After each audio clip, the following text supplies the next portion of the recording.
Truck driver protest has continued there, spilling over into the United States and around the world. Right now, it is causing some travel issues out of Canada, or rather into Canada from the United States primarily, which could possibly affect the American supply chain, according to some leaders in cities in Detroit and also in Canada. The group of truckers being called the Freedom Convoy, temporarily blocking the Ambassador Bridge. It's the busiest border crossing between the U.S. and Canada. We have a live look right now this morning. Currently, the lanes going into Detroit from Canada are open. It's just you cannot get into Canada from the U.S. over this particular bridge. Now, this bridge is between Windsor, Ontario, and Detroit. It carries 25% of trade between the U.S. and Canada. On Tuesday night, the Coots border crossing between Alberta, Canada, and Montana was also shut down because of a truck protester blockade there. We're covering every angle of this story, beginning with Rudabeh Shabazi. She's live in Ottawa for us. Rudabeh.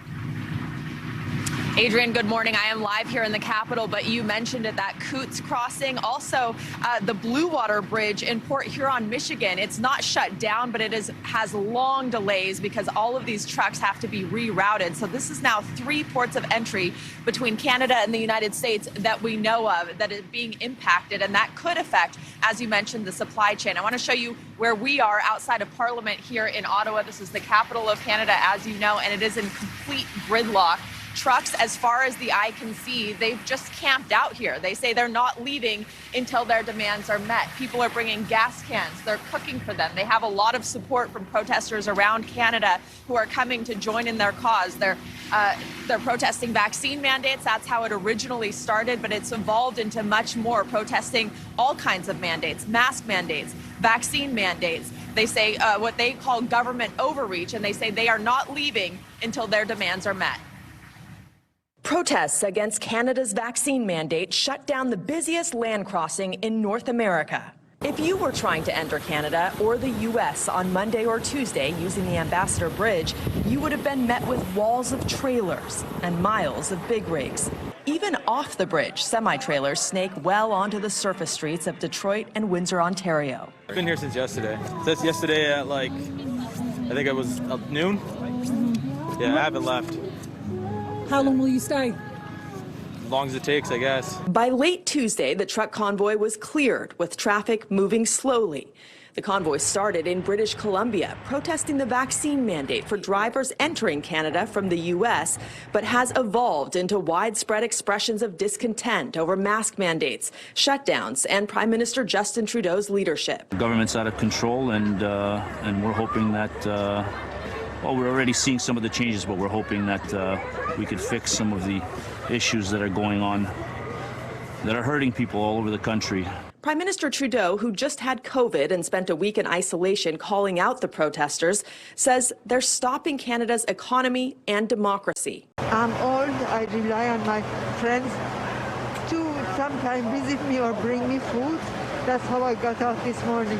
Now in the U.S., online chatter growing about a possibly similar demonstration, but no route or time has been announced, in part due to the decentralized and fringe nature of the organizing members. And in Australia's capital, Canberra, lawmakers worry that the so-called Freedom Convoy inspired the last 8 days of protests against coronavirus measures throughout that city. And back out here in Ottawa, it's difficult to imagine, maybe if you haven't been here, the impact of this. But if you can imagine all of this in Washington, D.C., outside the White House, outside the Supreme Court, you kind of get an idea of how impactful this is. I talked about the gas cans earlier. Take a look at this. This is illegal.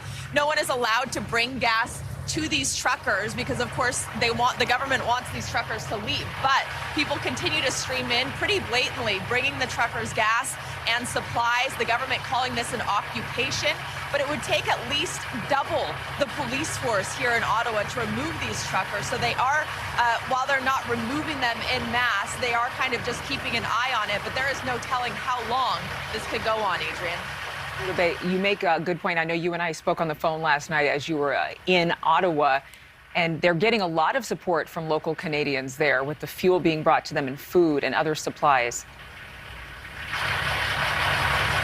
I'm sorry, I'm having a little bit of a hard time hearing you, but yes, I think you talked about supplies and food from Canadians. Yes, there are people coming in. It's a rallying cry. You know, it's much like these mandates that we've seen in the United States and in other places across the world, where it started as a trucker convoy in British Columbia to protest vaccine mandates, but it's morphed into much more kind of an overall discontent with the government. And so a lot of other people besides truckers have joined in this protest. Thank you so much for watching. Make sure to click on the red subscribe button below so you can get more of NewsNation's fact-driven, unbiased coverage.